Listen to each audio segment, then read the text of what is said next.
à cette capsule portant sur la vente d'entreprise. Mon nom est François Saint-Arnaud et je vous parlerai aujourd'hui du processus de vente d'une entreprise.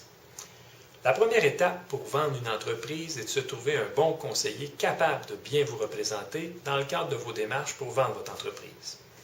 Ce conseiller devrait être en mesure d'analyser financièrement votre entreprise, de comprendre ses défis, de comprendre son marché, de comprendre ses produits et ses services offerts. Méfiez-vous des conseillers qui, après une seule rencontre, prétendraient être en mesure de bien vous représenter.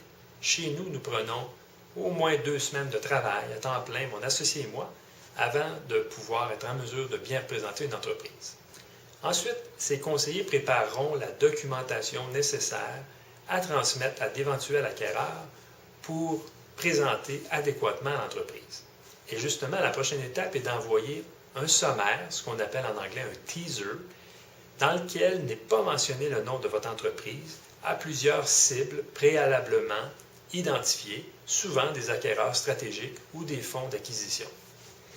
Si nous réussissons à susciter l'intérêt chez quelques-uns de ces acquéreurs potentiels, nous leur faisons alors signer une entente de confidentialité pour ensuite leur transmettre un mémoire d'informations confidentielles qui est un document beaucoup plus exhaustif présentant votre entreprise avec beaucoup de détails et présentant entre autres les résultats financiers, son marché, ses défis, ses prévisions financières.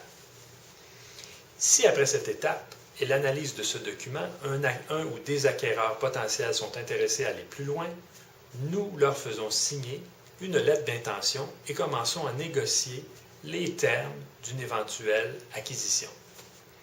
Si nous arrivons à une entente, nous leur faisons signer une lettre d'offre formelle qui alors vous propose une acquisition à un prix déterminé et avec généralement deux conditions importantes, soit le financement, l'obtention d'un financement par l'acquéreur et la réalisation par l'acquéreur d'une revue diligente de vos affaires.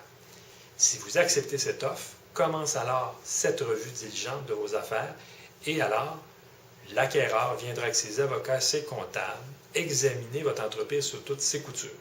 S'il ne découvre rien d'important, de négatif, et s'il obtient aussi son financement par ses banquiers, alors nous négocions les termes d'un contrat d'achat avec les avocats des parties.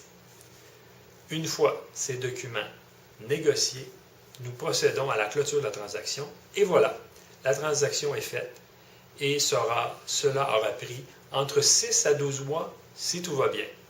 J'espère que cette capsule vous a été utile et je vous invite à ne pas hésiter à communiquer avec moi si vous avez besoin d'informations supplémentaires. Bonne journée!